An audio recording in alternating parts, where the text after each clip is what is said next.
Hey folks, hope you're doing well out there. As you can tell by this giant puddle here, it has been very wet lately. Now, we haven't had the snow we've been expecting, and well, I'm sure it's on the doorstep, and so I'm going to get underway right quickly here today. Here's what we've got in front of us. You can see we've got that ridge board up top. Everything is secured that way. I have a few other things, odds and ends I want to do. Today though, what I'm going to focus in on is using the material I already have cut. Now, I don't have any lumber long enough in order to make the rafters for the big opening. And so I'm going to cut out today the rafters for the small opening. And I'm talking about those that go from that beam back there to this one here. So we'll get that cut. Now, today what I've done is I've already gone ahead and I've created a template, did a little bit of measuring, and that's pretty well where we're going to start off. We're going to use that template and we're going to use some of the existing lumber. And then we'll cut out the rafters that we need. And then we'll go up and get them into place. Now, have a look at our template here. This will go up on the upper beam.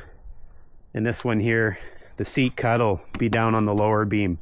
So that'll be going up there. Here's some of the material I have. I've also got some more material in there, I think. I'll have to have a look-see.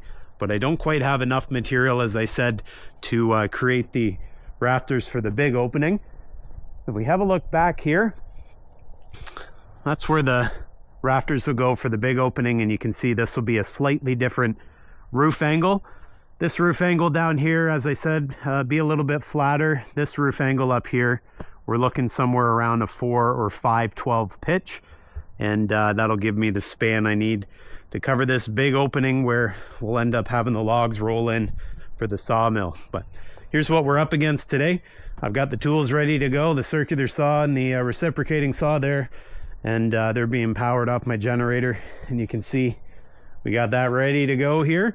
And aside from that, depending how well I like using those tools today, I might even break out the miter saw there. We'll see, but I think this will be just fine. We'll see for now. Anyways, back to it. Here we go.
Okay.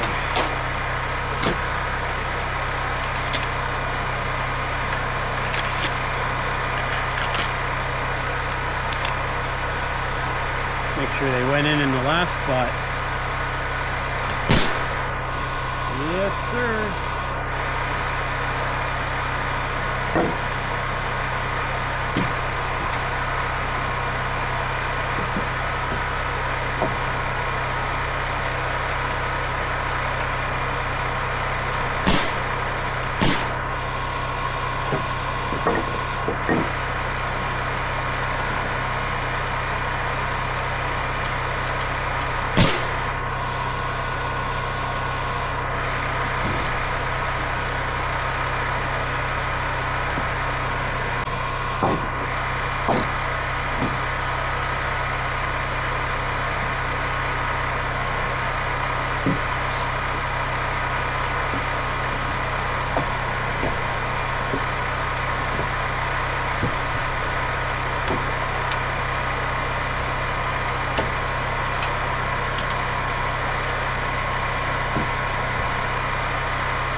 Well, as crazy as it seems, we're still not that late in the day, but the sun is already setting, so I'm going to pack it in here. We made pretty good progress today. I used that template, cut out the majority of the rafters I needed for that lower section. I just have 2 more rafters to put on, one on this side and then one on the other side. I'll have to cut those out here in a little bit, whether the sun holds long enough for me to do that.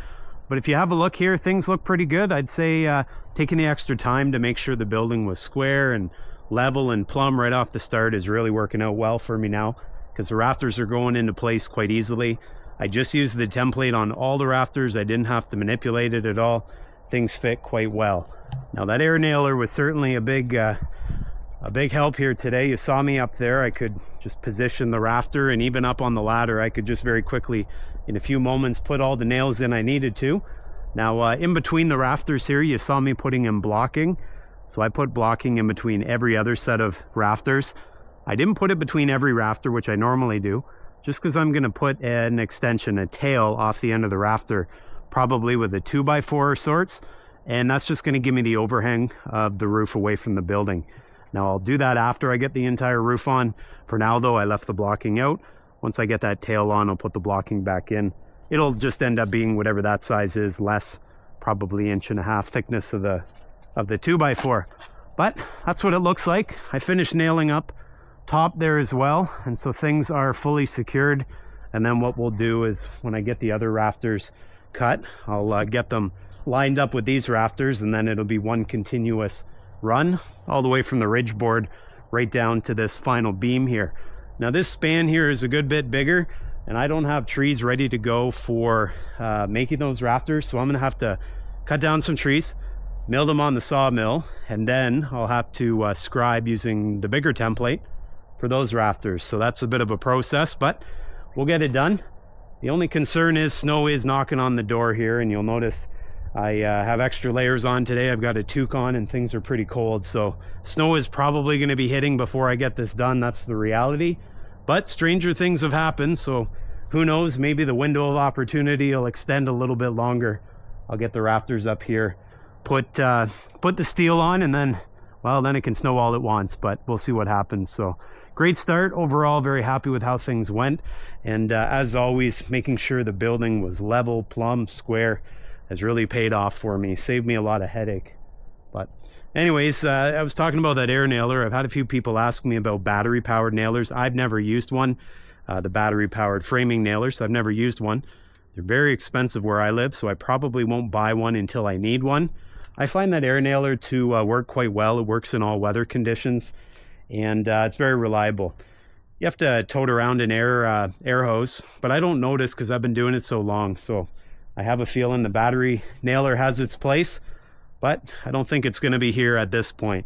When something works well for you and you already own it, you kind of are hesitant to spend a big chunk of change if you don't have to. So I'll hold off on that. But anyways, that's going to do it for me here today. Get a good look. Hopefully the next time you see this building, we're working our way further up. As always, if you did like this video, don't forget to give it the old like-a-roo, subscribe, and one more thing, if you want to see this build all the way from the ground on up or below ground on up, be sure to check out the playlist at the end of this video. It's crazy to think that not all that long ago I was out here with the excavator digging down and trying to position the big concrete blocks. Now look where we are. We're making it. Anyways, take care, be well. I'll see you next time.